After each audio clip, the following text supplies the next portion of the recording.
Bonjour Ambroise Laurent, vous êtes Executive Management Advisor chez BNP Paribas. Bonjour. Alors, première question, convergence ou divergence entre les réformes bancaires aux États-Unis et en Europe? Eh bien écoutez, c'est le thème de cette session que Europlace organise ici à New York et les avis sont partagés bien entendu puisqu'il y a des initiatives très convergentes autour des thèmes du G20, l'implémentation de Bâle III, les sujets sur la résolution des banques, les sujets sur la gestion des dérivés. Mais il y a des initiatives également tout à fait, par exemple ici, américaines et strictement américaines, autour de Volcker Rule, par exemple. Et donc il y a dans l'assistance des gens qui disent on ne va pas dans la bonne direction parce qu'on diverge, alors que d'autres disent il y a des progrès qui sont faits.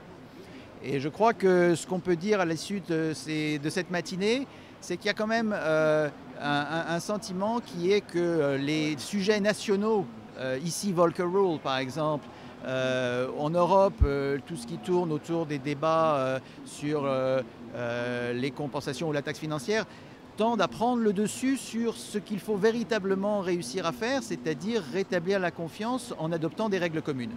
Et donc je prendrai juste un exemple. Je pense que la manière dont les règles de Bâle III en matière de solvabilité doivent être appliquées, voilà un très bon test sur lequel les Américains et les Européens devraient montrer qu'ils sont capables de converger. Ils ont décidé de règles communes.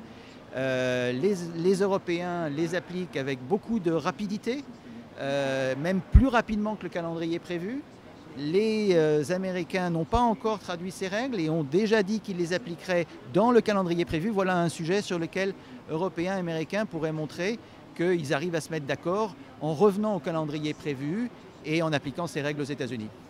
Et quelles sont les conséquences de telles réformes sur l'économie réelle? Mais écoutez, ça c'est aussi un grand sujet de débat.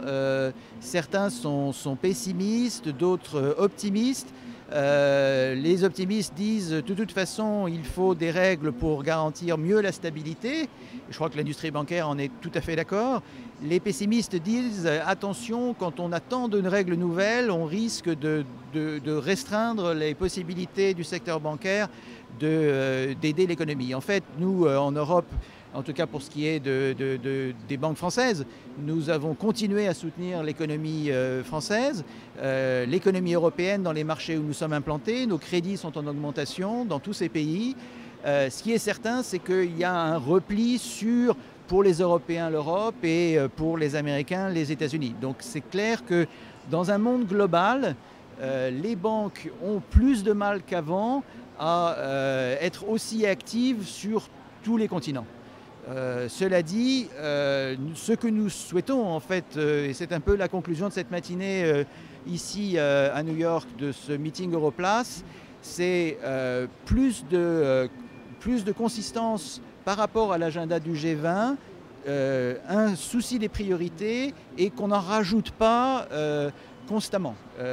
Il faut de la stabilité au système bancaire pour s'adapter aux règles qui lui ont été données. Et il est tout à fait disposé, une fois cette adaptation faite, à faire comme nous le faisons d'ores et déjà, tout son possible, non seulement d'ailleurs pour financer l'économie, mais pour gérer les risques de l'économie.